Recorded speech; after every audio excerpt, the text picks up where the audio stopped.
I had a nightmare about the apocalypse. And now I'm afraid it was a premonition. It stems back to my childhood. I used to have a terrible fear of the dark and never wanted to go to sleep.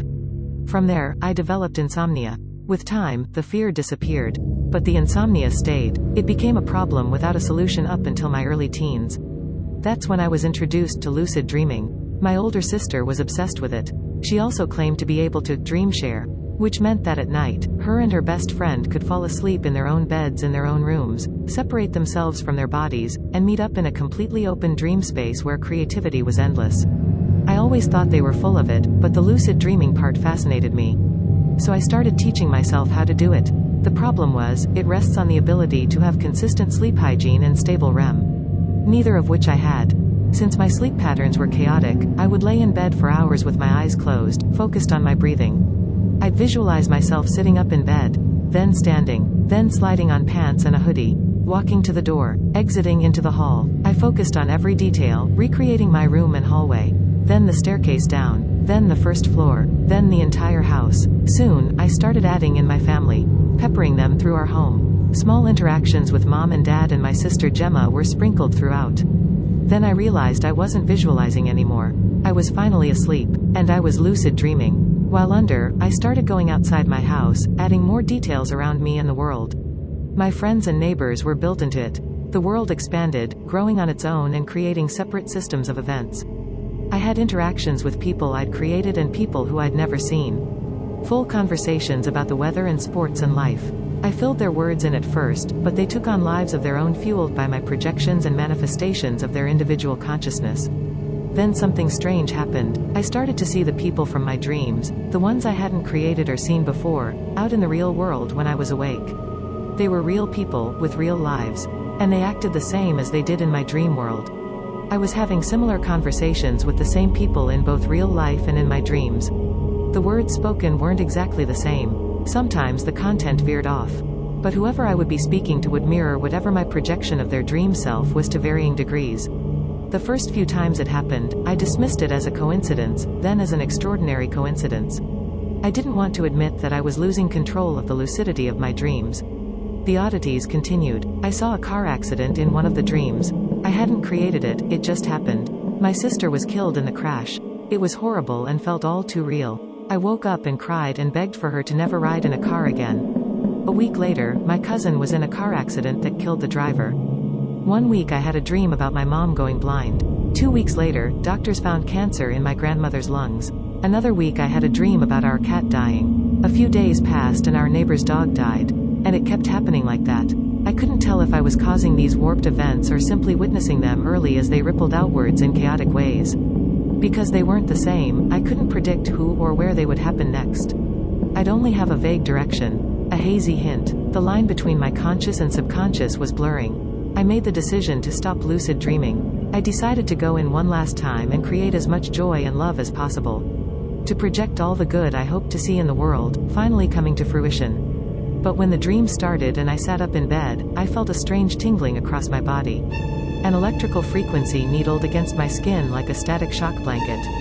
All my hair stood up on the ends of ice-cold goosebumps. I felt the frequency humming in the air around me. I called out to my mom and dad, but no one answered. I left my room and walked downstairs. I could see outside to the street through the front windows. My family was on our lawn, looking up in uncertainty and fear at the sky. Mom was clutching Dad. Gemma looked terrified. I went outside to join them and saw all the neighbors were out front of their homes, looking up as well. I rushed up to my mom, but she didn't see me. Neither did my dad or Gemma. I tried to grab my mom's arm, but I had no hands. Or arms. I looked down and realized I didn't even have a body. I was just an entity. A transparent spirit, floating through the dream world. I tried to wake myself up, but I was stuck there. And the scariest thing was, I wasn't even sure I was dreaming anymore. Despite the obvious bizarreness, I'd lost the ability to differentiate. Everything felt real. I'd never fully lost control of a dream before. But in this one, I was a witness, strapped into the front row like Alex DeLarge. I followed my family's gaze up into the sky. What looked like an upside-down volcanic eruption with electrical charges sparking through the thickening smoke, was taking over the sky directly above us. A different kind of thunder began erupting from the clouds. It was deep and carried the sound of a living organism as it grew closer and more violent. Yellowish raindrops began hitting the pavement around us. Everywhere they landed, you could hear sizzling. A drop landed on my dad and burned the top of his head. What was falling was a highly corrosive acidic rain. All the neighbors ran into their homes, and I followed my family into ours as they were pelted by the burning droplets. Inside, I watched my mom and Gemma try to help my dad. But the burn on his head kept melting away flesh and was eating into his skull. No matter how hard they tried, my mom and Gemma couldn't clean it or wipe it off. The burn kept eating into and through his brain. My dad shook and spasmed and went absolutely still. He was gone. Outside, the rain began to pour down. Smoke rose up from the lawns and street as the acid burned through everything. Cars parked on the streets were melting away. I knew it wouldn't be long until the roof over our heads would cave in. Then, heavy thuds began to hit the ground outside. It was impossible to see anything out the window, so I floated through the wall and out into the storm. I reached the street and began to see dark silhouettes twitching and stretching out through the smoke. I got closer, and the silhouettes and shadows took full shape.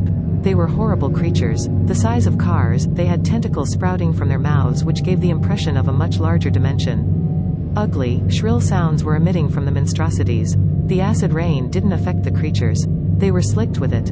It rolled off of them like normal water. The creatures were falling from the clouds. When they landed, their bones broke as they hit the ground, spiking out of their skin. I watched as the skin quickly healed around the sharp edges of the bones using some advanced regenerative ability. If the fall had hurt any of their internal organs, it didn't show. Because seconds after their skin healed, the creatures were up and at a full sprint in different directions, towards different houses.